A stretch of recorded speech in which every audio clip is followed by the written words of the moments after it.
Sir BNS का sedation पे देख लीजिए, सेडेशन को आपने दोबारा ला लिया, लफ्ज सेडेशन इस्तेमाल नहीं किया आपने। 3 साल से 7 साल आपने सुप्रीम कोर्ट को अंडरटेकिंग दी थी कि प्रोविजन नहीं लाया जाएगा। तो चेयरमैन सर, यहां पर हिंदी के एक बहुत मशहूर कवि का वो शेर मुझे याद आ रहा है, मैथिली शरण गुप्त का, कि राज्य को यदि हम बना लेंगे भोग तो बनेगा वो प्रजा का रोग, फिर कहूं मैं क्यों ना उठकर हूं आज मेरा धर्म राजद्रोह।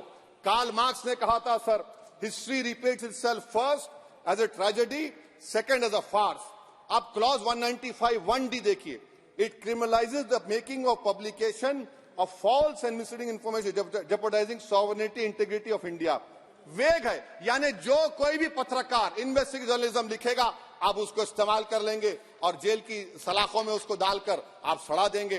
सर मैं आपको और एक बात बताना चाहूंगा कि रैश एंड नेग्लिजेंट एक्ट जो आईपीसी में था 2 साल थे 304, आप उसको बढ़ाकर 5 साल कर दिए 1061 में BNS1 में। और rash and negligent driving 304 IPC में था 2 साल की सजा थी, आपने 10 साल कर दिया। ये क्रिमिनल जुरिस्प्रूडेंस का हिस्सा नहीं है। अच्छा, क्रिमिनल ऑर्गेनाइजेशन उत्तर प्रदेश में यूपी गैंगस्टर एक्ट में एक चार्जशीट में गैंगस्टर एक्ट लगता। सर आप बताइए फिर यूएपीए का क्या होगा, पीएमएलए का क्या होगा, महाराष्ट्र मकोका क्या क्या होगा, गुजरात के कोका क्या क्या होगा। आप ये सब कानून रख रहे हैं और एक पुलिस वाले को आप ये तमाम कानून की इजाजत देंगे। याद रखिए, जिंदगियां बर्बाद करने का काम आप कर रहे हैं और सबसे बड़ा इसका नुकसान होगा। किसका नुकसान होगा? दलितों का, मुसलमानों का, आदिवासियों का। और वो पॉलिटिकल पार्टीज जो कल आज सत्ता में है, कल नहीं रहेंगे, वो बदले की भावना से काम करते हैं। सर मुझे पुलिस ने पीटा सर, 1999 22 दिसंबर को मेरे सर पर 20 टाके लगे, पीठ से लेकर पैर तक मारा गया। आपको मालूम सर क्या हुआ? तेलुगु देशम की सरकार थी, उन्होंने उन दोनों पुलिस वालों को जिन्होंने मुझे मारा था उनको आईपीएस कन्फर कर दिया। अरे चप्पन देखे बैठो तुम।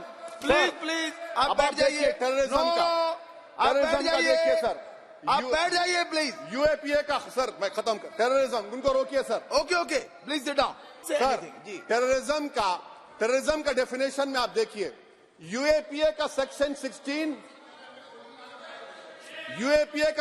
16 क्लॉज 113 में आ गया, यूएपीए का सेक्शन 15 क्लॉज 131 में आ गया। देख लेंगे उसको, देख लेंगे। यूएपीए का आपत्तिजनक अंश निकाल दिए जाएंगे। यूएपीए का क्लॉज 18 113 4 में आ गया, यूएपीए का क्लॉज 18 113 3 में आ गया, यूएपीए का क्लॉज 20 113 5 में आ गया, यूएपीए का सेक्शन 19 113 6 में आ गया। अरे भाई साहब फिर क्या बचा है? आप यूएपीए से, मकोका से, गुजरात कोका से, पीएमएलए सब ला लिए।